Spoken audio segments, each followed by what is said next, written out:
नमस्कार किसान भाइयों, इस समय धान की नर्सरी लगाने का समय आ चुका है। कुछ किसान भाई लगा रहे हैं, कुछ क्षेत्रों में लग चुकी है और कुछ क्षेत्रों में लगाने वाले। अब किसान भाइयों, धान की नर्सरी जो है उतनी ही महत्वपूर्ण है जितना कि किसी व्यक्ति के बचपन में स्वास्थ्य। कहते हैं ना, कूद के पांव पालने में नजर आते हैं। तो अगर पालने में जो नजर आने वाली आपकी नर्सरी है, नर्सरी के पौधे हैं, वो स्वस्थ गुणवत्तापूर्ण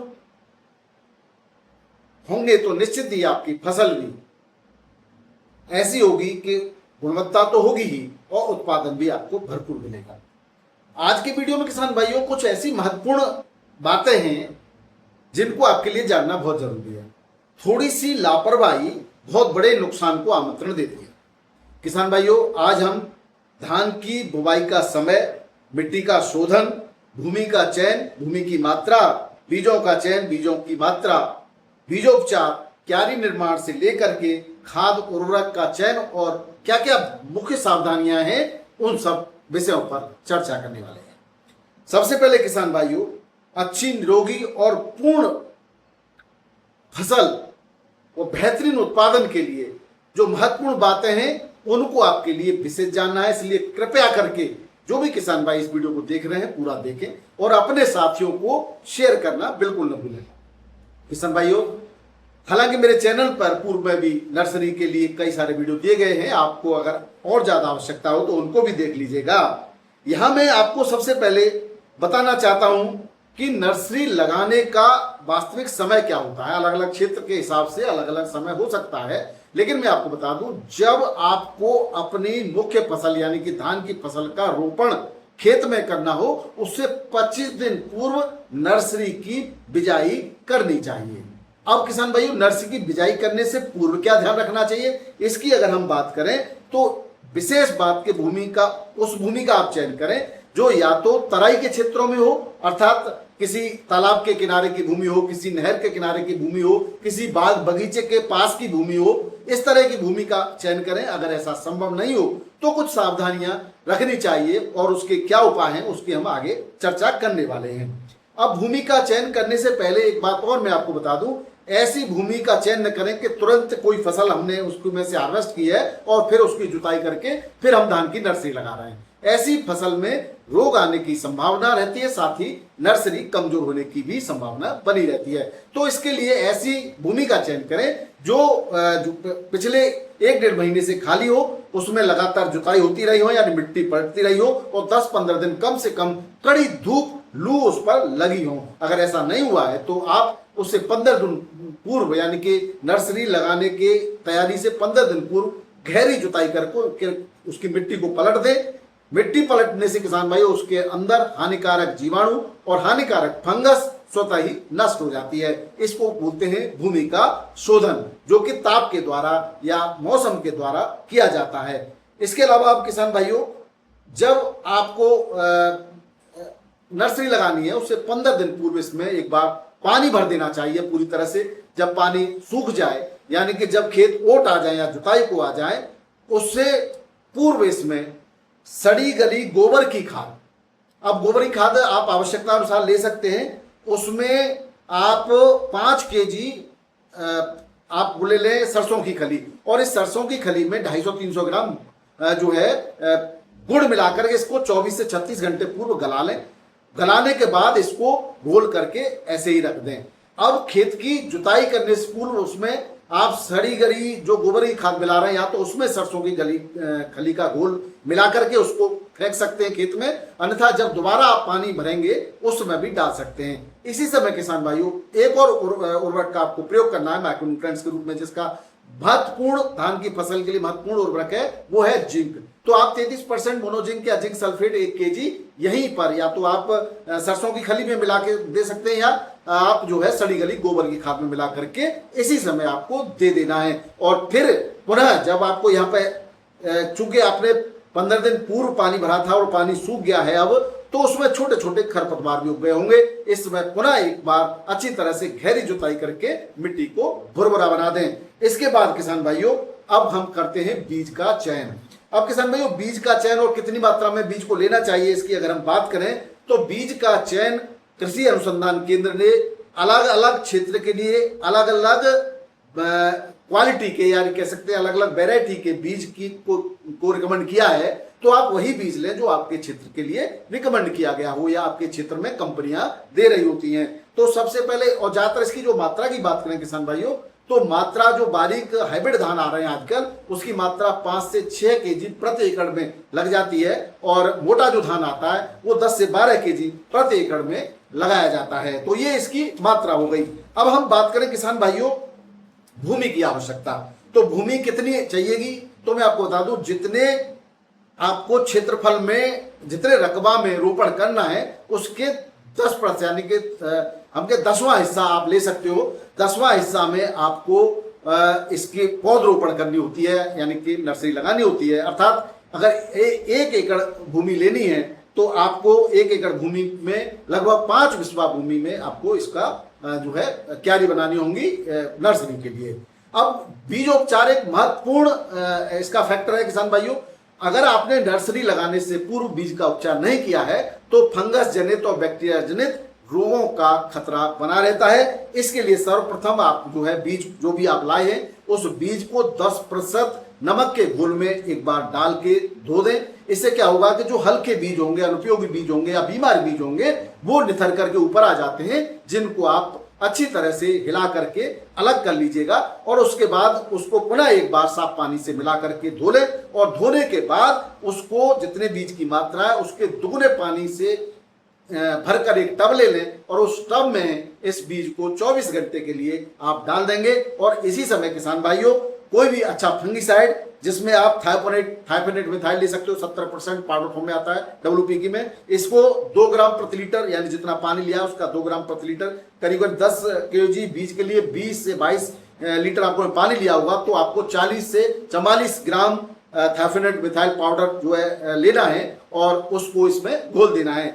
इसी में किसान भाई 1 से 1.5 ml आप कोई भी इंसेक्टिसाइड जैसे फिप्रोनिल वगैरह आती है उसको मिला सकते हैं, और 1 पुड़िया आप जो है इसमें स्ट्रेप्टोसाइक्लिन की भी डाल सकते हैं। ये आपका कोई आवश्यक नहीं कि डालें ही डालें, अगर आवश्यक हो तो जरूर डाल दें। इससे लाभ ये होता है कि एक तो आपका जो भी आप फंगिसाइड इंसेक्टिसाइड यूज कर रहे हैं वो जो है सही से काम करता है। दूसरा, इंसेक्टिसाइड जो है कोई भी जैसे इंसेक्ट हैं, चींटियां हैं, चींटे हैं या अन्य पक्षी जो बीजों को खा जाते हैं, वो इससे पास नहीं आते हैं। तो कई सारे, अब 12 से 24 घंटे बाद एक बार, 12 घंटे बाद एक बार बीजों को देख लेंगे, उसको एक बार पलट देंगे तो बेहतर रहता है। अगर नहीं पलट पाते हैं तो कोई दिक्कत नहीं।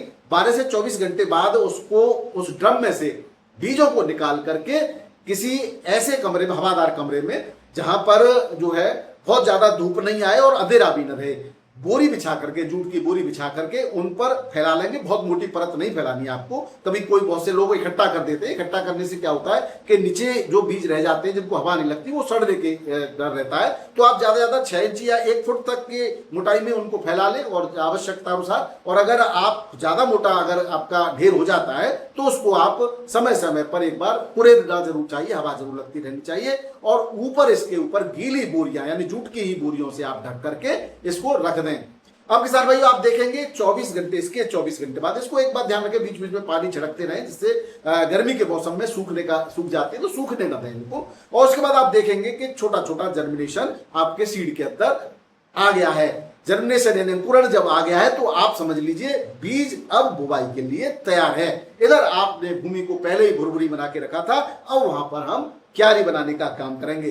क्यारी बनाने के साथ साथ ही हम यहाँ पर खाद और उर्वरकों का भी चयन करेंगे। सबसे पहले क्यारी निर्माण के लिए मैं आपको बता दूं कि आपको खेत में जो खेत का तल है, जो आपका तल है, उससे थोड़ा सा ऊंचा उनको बेड बनाना है। करीब 6 इंच ऊंचा बेड होना ही चाहिए। और इसकी जो क्यारियों की चौड़ाई है वो 1 से 1.5 मीटर या मैक्सिमम 2 मीटर ही रखें। ज्यादा चौड़ी चौड़ी क्यारियां न बनाएं, उससे असुविधा रहती है। और किसान भाइयों क्यारियों के चारों ओर गहरी और चौड़ी नालियां, और चौड़ी नाली आवश्यकता अनुसार, जैसे कि अगर आपका तराई का क्षेत्र है तो वहां ज्यादा चौड़ी नाली की आवश्यकता नहीं है। अगर आपका ऐसा क्षेत्र है जहां पर लू लगने की संभावना रहती है, गर्म हवाएं चलती है, तो वहां पर थोड़ी सी नाली की चौड़ाई ज्यादा रखें। और ये दो काम आएंगे किसान भाई। एक तो अतिरिक्त पानी जो क्यारियों में भर जाता है उसको निकाल करके नालियों में करा जाएगा।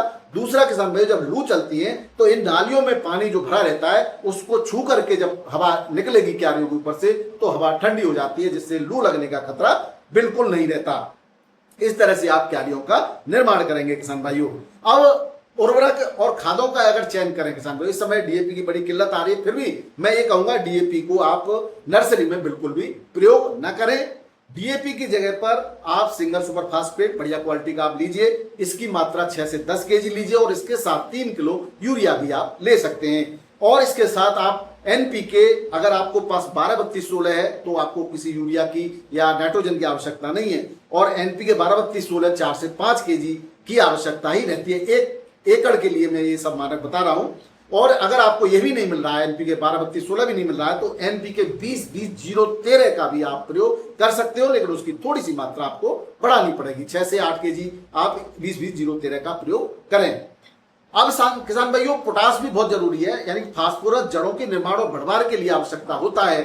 तो पोटेशियम किसान भाइयों बेहतरीन परिसंचरण बनाने के लिए आवश्यक होती है, यानी कि इनका जो अपटेक है खादों का वो पूरी तरह से मिल जाए, इसलिए पोटेशियम की आवश्यकता होती है। तो पोटास आप इसमें करीब करीब 2.5 से 3 केजी प्रति एकड़ के हिसाब से पोटास भी ले लेंगे। इनको आप खेत में क्यारियों में बीज डालने से पूर्व पानी भरकर उस पानी में छिड़क करके सारी खादों को मिला देंगे।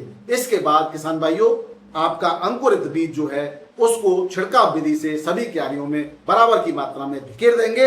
और इसके बाद आपको आवश्यकता होती है, मैंने आपको वर्मी कंपोस्ट, अगर संभव हो तो वर्मी कंपोस्ट 5 केजी ले लें प्रति एकड़ के हिसाब से, और 5 केजी प्रति एकड़ में कुछ राख जो आवश्यकता अनुसार ऐसी इतनी राख मिला लें कि पूरे खेत के ऊपर बिखर जाए। ये बीजों को ढकने का काम करती है, और इसको जब डालना है जब बीज नीचे बैठ जाए, तली बैठ जाए, उसके बाद ऊपर से इसको अगर पतली सी परत में बिखेर देंगे आप, तो ये कई गुना ज्यादा असर डालती है बीजों के जर्मिनेशन में, बीजों की भड़वार में और उसमें माइक्रोन्यूट्रिएंट्स के अपटेक में।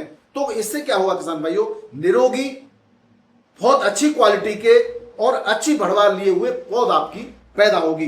किसान भाइयों, इसके ऊपर से डालने के बाद आप इसमें बहुत कई सारी सावधानियां आपको रखनी होंगी। ये जो बिजाई बीजों की करनी है वो शाम के समय ही करनी है।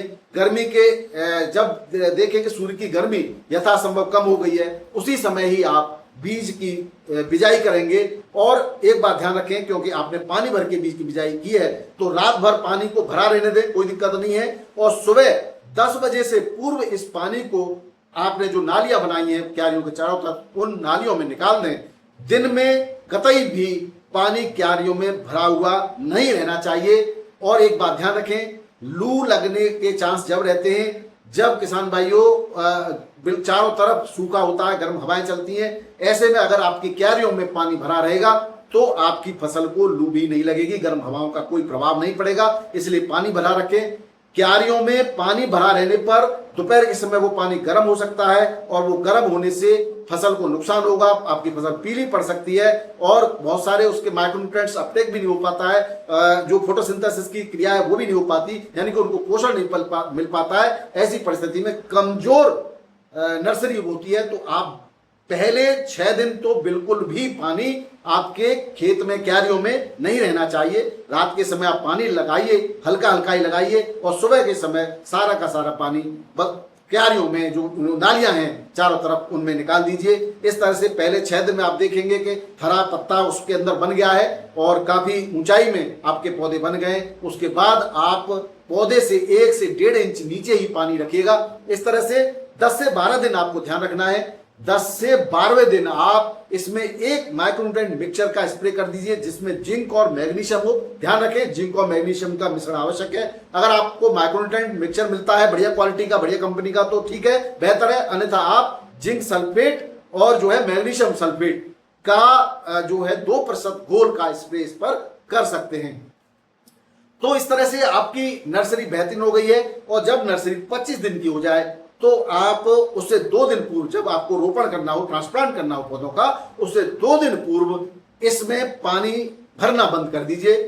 भुरभुरी रहनी चाहिए, गीली मिट्टी रहनी चाहिए, लेकिन पानी नहीं रहना चाहिए, जिससे जड़ों को नुकसान नहीं होता है। और इसका जो है रोपण आप अन्यंत्र खेत में भली प्रकार कर सकते हैं। रोपण करने के लिए क्या सावधानियां करनी है उसके लिए हम आपको आवश्यक और राहत को अलग से वीडियो दे देंगे। बहुत बहुत धन्यवाद। नमस्कार, सत श्री अकाल, राधे राधे, जय जवान जय किसान। आपका दिन मंगलमय हो।